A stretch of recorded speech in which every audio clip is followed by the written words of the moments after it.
जब तक जाति जनगणना नहीं होगी मानवर, तब तक न्याय, सामाजिक न्याय की कल्पना सिर्फ कोरी और बकवास रह जाएगी। मानवर, आज बड़े पैमाने पर भेदभाव हो रहा है पिछड़ी जातियों के साथ। जैसा कि मानीलाल जी वर्मा ने कहा, उत्तर प्रदेश के 34 विश्वविद्यालयों में एक भी कुलपति आज पिछड़े और दलित समाज के नहीं है।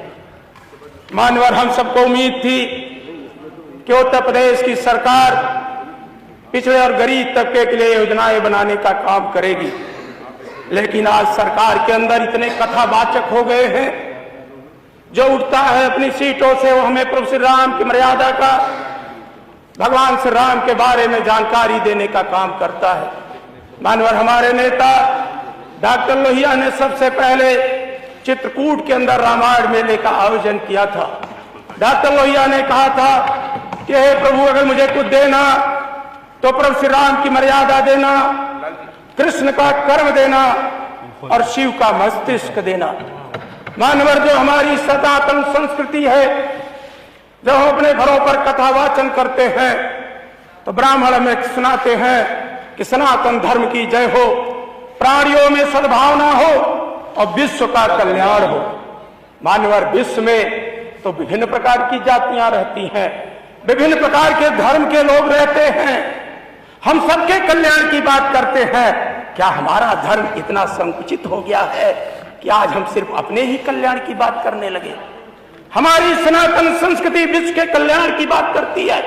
स्वामी विवेकानंद से जब पूछा गया था कि धर्म क्या है, तो स्वामी जी ने कहा था कि जो भूखे पेट हैं इनके रोटी का इंतजाम कर दो, धर्म अपने आप में व्यापक हो जाए। मुझे उम्मीद थी कि भारतीय जनता पार्टी की सरकार अपने उस लोक कल्याण संकल्प पत्र को दोहराएगी जिसमें देश के प्रधानमंत्री ने कहा था कि हम उत्तर प्रदेश के अंदर अंतर्राष्ट्रीय स्तर का विश्वविद्यालय बनाएंगे। हमारी आंखें आज ढूंढ रही हैं कि आखिर वो अंतर्राष्ट्रीय स्तर का विश्वविद्यालय कहां है। जब भारत का नौजवान, उत्तर प्रदेश का नौजवान पढ़ेगा नहीं तो दुनिया के सामने खड़ा होने का काम कैसे कर पाएगा? मानवर, हम उसको संकल्प पत्र को पढ़ रहे हैं कि आप कहे थे हम अंतर्राष्ट्रीय स्तर की चिकित्सा व्यवस्था उत्तर प्रदेश के अंदर लाने का काम करेंगे। आज आपके भाषण में, आज आपके महामहिम के भाषण में अंतर्राष्ट्रीय स्तर की चिकित्सा व्यवस्था का जिक्र नहीं है। मानवर, अरे हद तो तब हो गई कि अगर आज जाकर के डॉक्टर राम मनोहर लोहिया संस्थान में देखें, पीजीआई में देखें, मेडिकल कॉलेज के जेजीएमयू में देखें, तो एक भी मेडिकल कॉलेज ऐसा नहीं है मानवर, आज जैसे पीठ पे बैठे लोगों की सिफारिश के बावजूद, मानवर सरकार में बैठे हुए मंत्रियों की सिफारिश के बावजूद, इस सदन के माननीय सदस्यों की सिफारिश के बावजूद भी आज पीजीआई के सीसीयू जो हमारा यूनिट है वहां के क्या हाल है।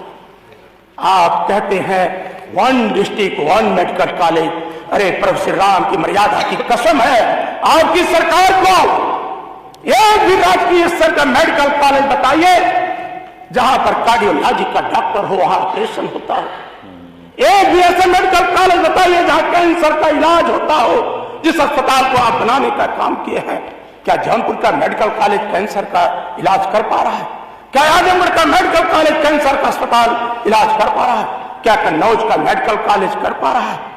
आपका एक भी मेडिकल कॉलेज नहीं है जहां आसाद बीमारियों का इलाज होता हो।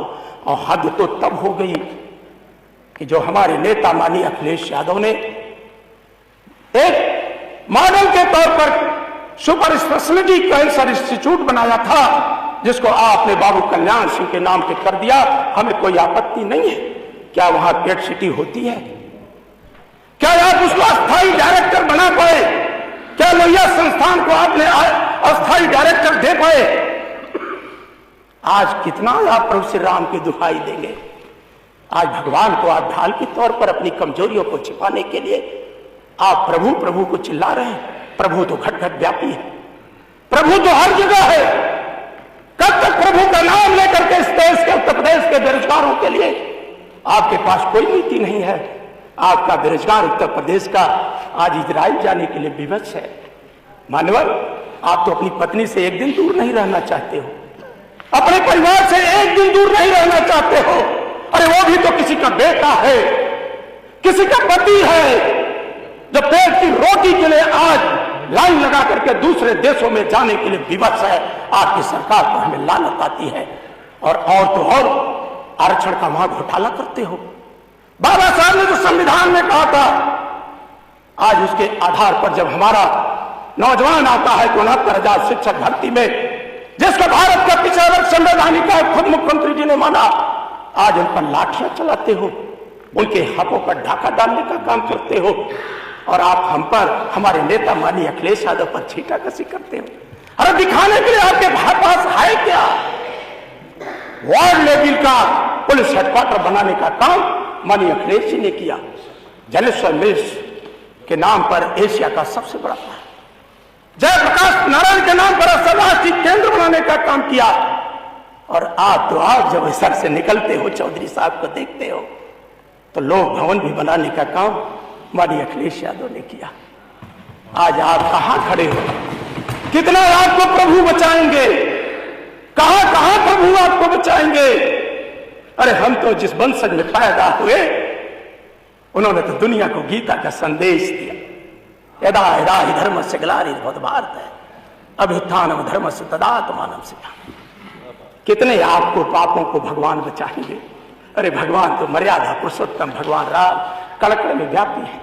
और जहां अध्यक्ष जी के ऊपर जो तस्वीर लगी है, जिन्होंने देश को आजाद कराया था, जिनके नेतृत्व में, वो तो कहते थे अपनी भजनों में कहते थे, रघुपति राघव राजा राम, रघुपति राघव राजा राम, और ईश्वर अल्लाह तेरे नाम, और सबको सम्मत।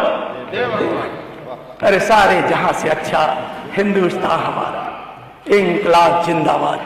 अरे हिंदू और मुसलमान इस देश की आजादी के लिए हंसते हंसते फांसी के फंदे चुक गए। क्यों बांट रहे हो? क्यों दिलों को तोड़ने का काम कर रहे हो? अरे ईश्वर अल्लाह में कोई फर्क नहीं पड़ता, सबका मालिक एक है। हम मालिक पे बहस नहीं है करने, इस विधानसभा में मालिक पे बहस करने नहीं आए।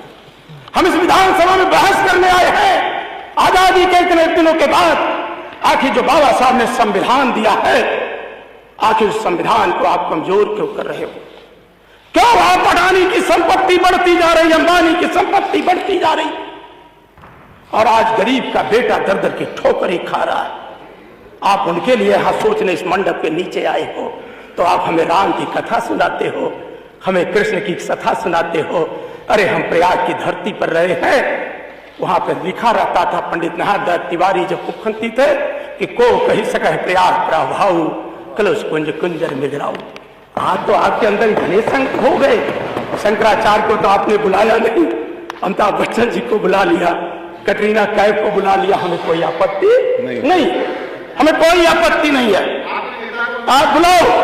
लेकिन 4 साल से शिक्षक भर्ती नहीं हुई, 4 साल से शिक्षक भर्ती नहीं हुई, सफाई कर्मी की भर्ती नहीं हुई। और जब मैं पिछली बार बोल रहा था कि पुलिस की भर्ती नहीं हुई, तो अध्यक्ष जी ने मुझे टोका था। लेकिन अध्यक्ष जी का धन्यवाद कि हम सब संज्ञान में लाए। आज पुलिस भर्ती का विज्ञापन निकाले हो, पन्ने पलट कर देख लो, 50 लाख से ज्यादा आवेदन आए हैं। कौन सरकारी अधिकारी आपको आंकड़ा देता है कि उत्तर प्रदेश की बेरोजगारी कम हो गई है?